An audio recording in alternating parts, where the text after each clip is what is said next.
The conference room was silent, except for the hum of the air conditioning.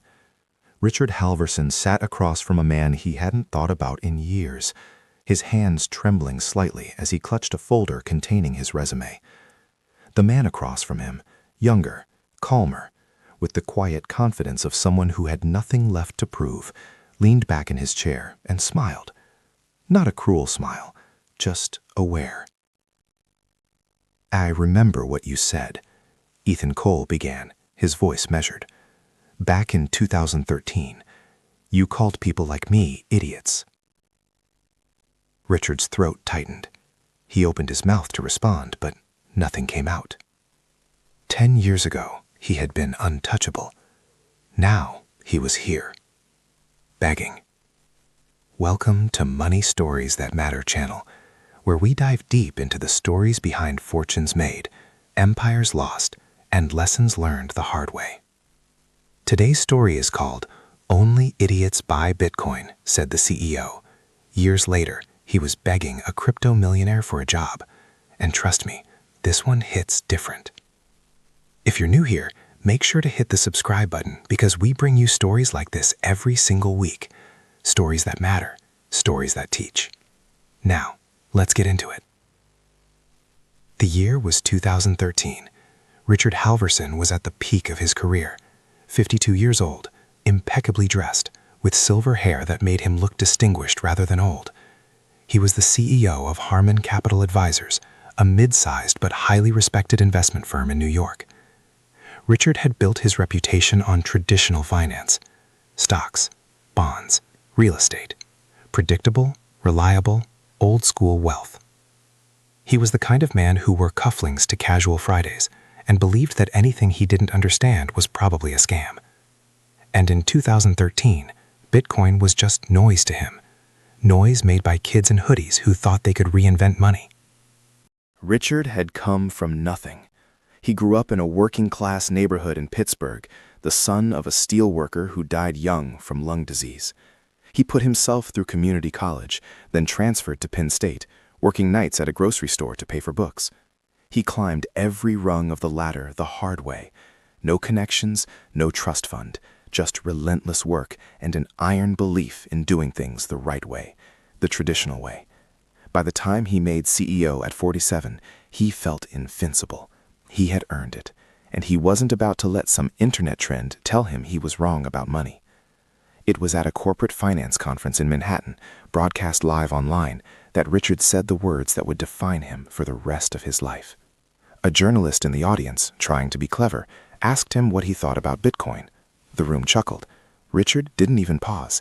He leaned into the microphone, flashed that confident smile of his, and said, "Only idiots buy Bitcoin." The room erupted in laughter, applause even. The clip went viral within hours. Conservative investors loved it. CNBC replayed it. Financial blogs quoted it. Richard Halvorsen became the face of rational, no-nonsense finance, the guy who wasn't going to fall for some internet fad. He wore that label with pride. His wife even had the quote printed on a mug as a joke. He drank his coffee from it every morning. But in the back of that same conference hall, sitting in the cheap seats reserved for junior staff, was a 24-year-old analyst named Ethan Cole. Ethan had just been hired at Harman Capital a few months earlier. He was quiet, a little awkward, the kind of guy who ate lunch alone and spent his evenings reading white papers instead of going to happy hour. He had watched Richard's comment with a sinking feeling in his chest, not because he was offended, but because he had just started buying Bitcoin. Small amounts, $50 here, $100 there. He didn't tell anyone at work. How could he? The CEO had just called people like him idiots on national television. Ethan wasn't reckless. He was curious. He had stumbled onto a Reddit thread about cryptocurrency a year earlier and started reading everything he could find. Satoshi Nakamoto's white paper, articles about decentralization, debates about the future of money. It fascinated him, not because he thought he'd get rich, but because it made sense to him in a way traditional finance never quite did.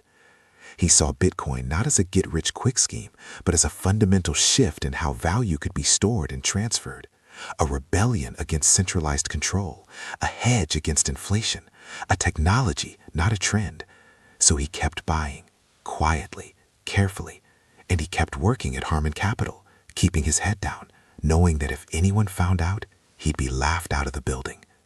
The culture at Harmon Capital was old guard through and through. Mahogany desks, leather chairs, printed reports, men in their 50s and 60s who had been doing things the same way for decades. Ethan felt like an outsider from day one.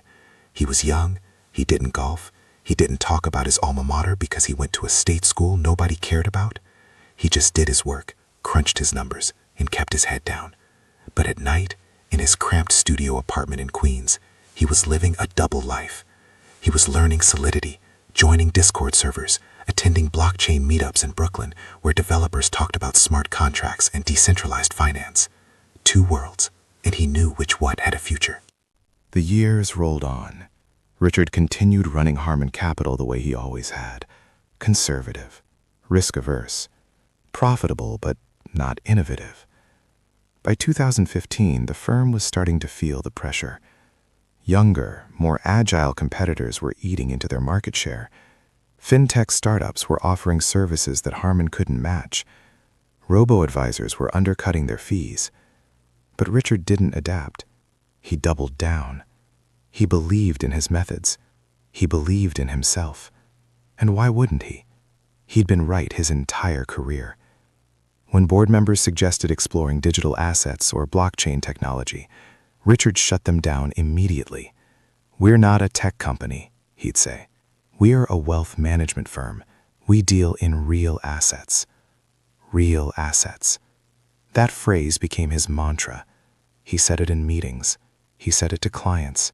He said it to himself every time doubt crept in. But the doubt was growing. Clients started asking questions. Why aren't we investing in tech? Why aren't we looking at crypto?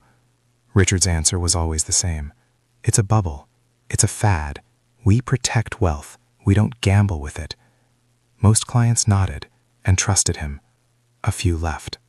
Richard told himself they were chasing hype. They'd be back when the bubble burst. Except the bubble kept growing.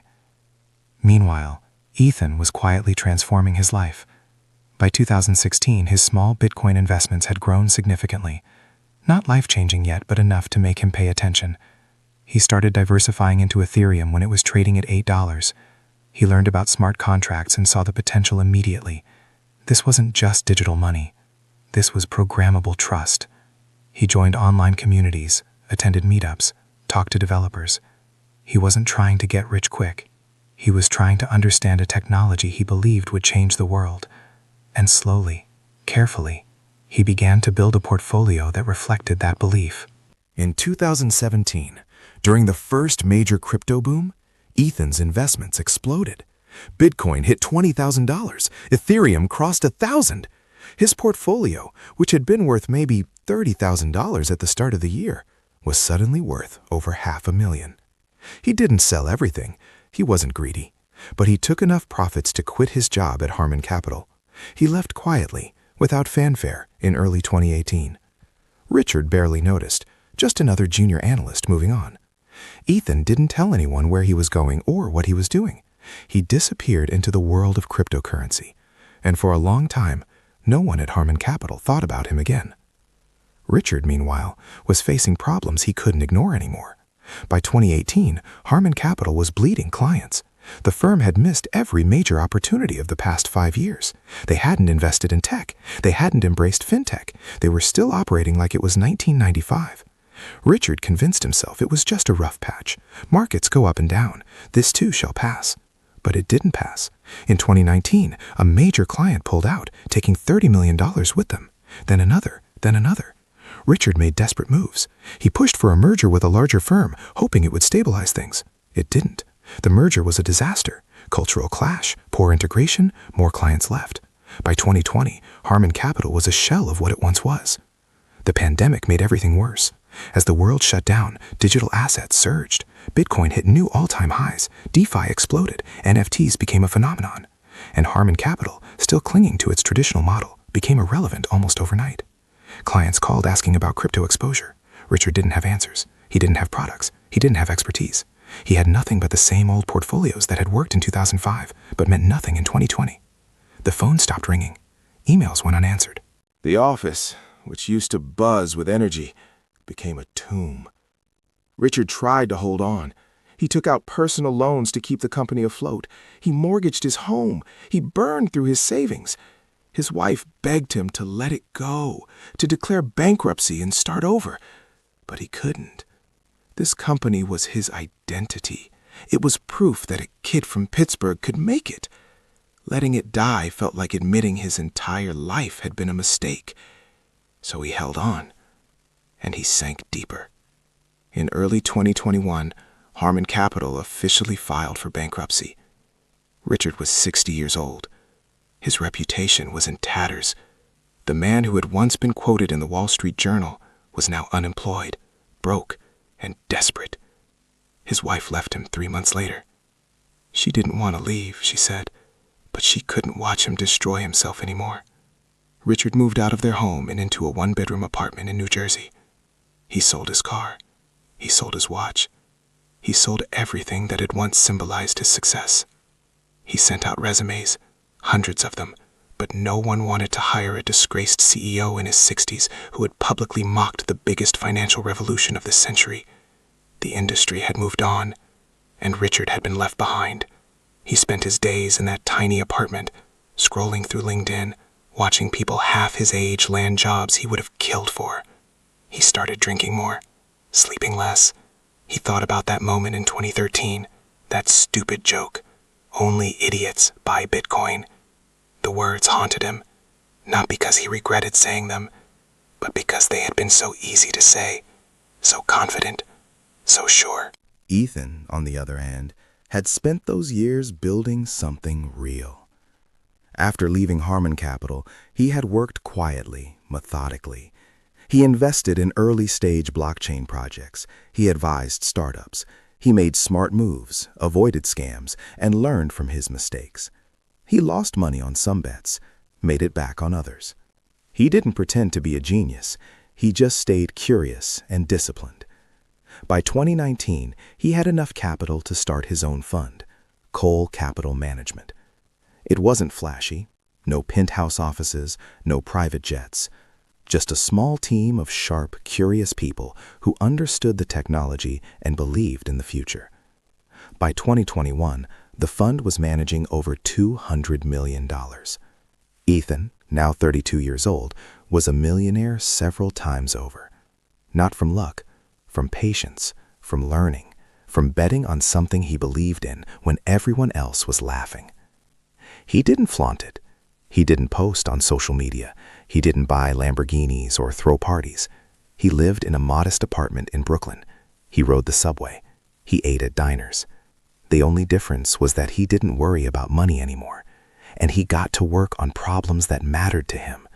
Problems about financial inclusion, about giving people in developing countries access to banking, about creating systems that didn't rely on trust in institutions that had failed so many people. He wasn't trying to get revenge on the Richard Halvorsens of the world. He was trying to build something better. And quietly, very quietly, his name started circulating in certain circles. Investors who understood crypto knew who Ethan Cole was. Developers respected him. Founders wanted to work with him. And in late 2022, when Cole Capital Management announced they were expanding and hiring senior advisors, the financial world took notice. They needed someone with traditional finance experience who could help bridge the gap between old money and new technology. Someone who understood both worlds. Richard saw the job posting on LinkedIn. At first, he didn't connect the name, Ethan Cole. It sounded vaguely familiar, but he couldn't place it. He was desperate. He had been unemployed for over a year. His savings were gone. He was living on unemployment benefits and the occasional consulting gig that paid a few $100s. He applied. What did he have to lose? A week later, he got a response, an interview request. He almost cried with relief. The interview was scheduled at a modest office in Brooklyn. Richard showed up early, wearing his best suit, the one he used to wear to board meetings. It was a little loose now. He lost weight, stress, bad eating. He felt out of place immediately. The office was modern, minimalist. Employees were young, dressed casually, typing on laptops covered in cryptocurrency stickers. A receptionist no older than 25 greeted him with a polite smile and asked him to wait. Richard sat in the lobby, clutching his resume folder, feeling smaller by the second. He watched the young people walk by, confident, purposeful. He used to be like that. Then the receptionist said, "Mr. Cole will see him now." Richard walked into the conference room and froze. Sitting at the head of the table, calm and composed, was Ethan Cole, the junior analyst, the kid who used to eat lunch alone, the one Richard had barely noticed. Except now Ethan wasn't a kid anymore. He was a man, confident, successful, in control, and Richard was the one asking for help. Ethan gestured to a chair. "Please, sit." Richard sat. His hands were shaking. Ethan folded his hands on the table and looked at him. Not with anger, not with smugness, just with the quiet awareness of someone who had lived through something Richard was only now beginning to understand. "It's been a long time," Ethan said. Richard nodded. "It has." There was a pause. Then Ethan spoke again, his voice calm. "I remember what you said, back in 2013. At that conference, Richard's stomach dropped. He knew exactly what Ethan was talking about. "You said, only idiots buy Bitcoin." Richard opened his mouth to respond, but Ethan raised a hand. "I'm not bringing it up to embarrass you. I'm bringing it up because I think it's important you understand something." Ethan leaned forward. "The problem was never Bitcoin. The problem was that you were so certain you were right, you stopped listening. You stopped learning. You stopped adapting. And in this world, that's how you die. Not because you made a bad bet, but because you refused to believe the game could change." Richard felt his eyes sting. He wanted to argue, to defend himself, but he couldn't. Because Ethan was right. Every word of it. Ethan continued. "I'm not saying this to be cruel. I'm saying it because if you're going to work here, you need to understand that this industry moves fast. We don't have room for people who think they know everything. We need people who are willing to learn, to admit when they're wrong, to evolve." He paused.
Ethan stood and extended his hand. "Welcome to Cole Capital Management." Richard shook it. The handshake was firm, professional, but Richard knew what it really meant.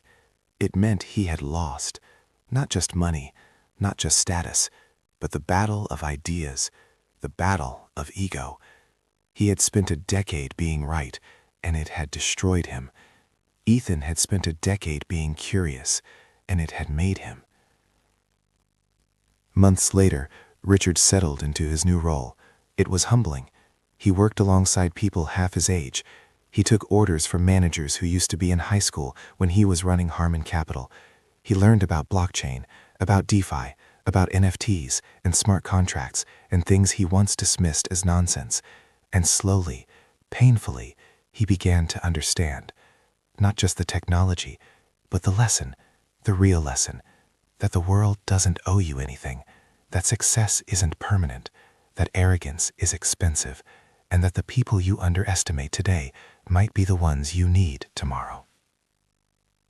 One day, about 6 months into his new job, Richard was working late when Ethan stopped by his desk. "How's it going?" Ethan asked. Richard looked up. "It's going," he said. "I'm learning." Ethan smiled. "Good. That's all any of us can do." There was a pause. Then Richard said something he'd been wanting to say for months. "I'm sorry for what I said, for how I acted. I was wrong." Ethan nodded. "I know, but you're here now. That's what matters." The story isn't really about Bitcoin. It's about pride, about the cost of refusing to evolve, about what happens when you build your identity on being right and the world proves you wrong. Richard Halvorsen didn't lose because Bitcoin succeeded. He lost because he stopped learning. He stopped listening. He stopped growing. And in a world that never stops moving, that's the only mistake that's truly unforgivable. So here's the question for you. Have you ever been so sure you were right about something that you refuse to even consider you might be wrong? Have you ever dismissed an idea, a person, or an opportunity because it didn't fit your worldview? Maybe it was an investment. Maybe it was a relationship. Maybe it was a career move. Drop your thoughts in the comments. I want to hear your stories. Have you ever had a moment where you realized you were too stubborn for your own good? Let's talk about it. And if this story hit home for you, if it made you think, do me a favor, hit that subscribe button. Join the Money Stories That Matter community. We bring you stories like this every week. Real stories, hard lessons, no fluff, just truth. Because at the end of the day, the market doesn't care about your ego. It doesn't care about your resume. It doesn't care about who you used to be. It only cares about what you're willing to learn, what you're willing to become. Richard learned that lesson the hard way. Don't let it take you a decade and a bankruptcy to figure it out. Stay curious, stay humble, and never, ever stop learning. Thanks for watching Money Stories That Matter. I'll see you in the next one.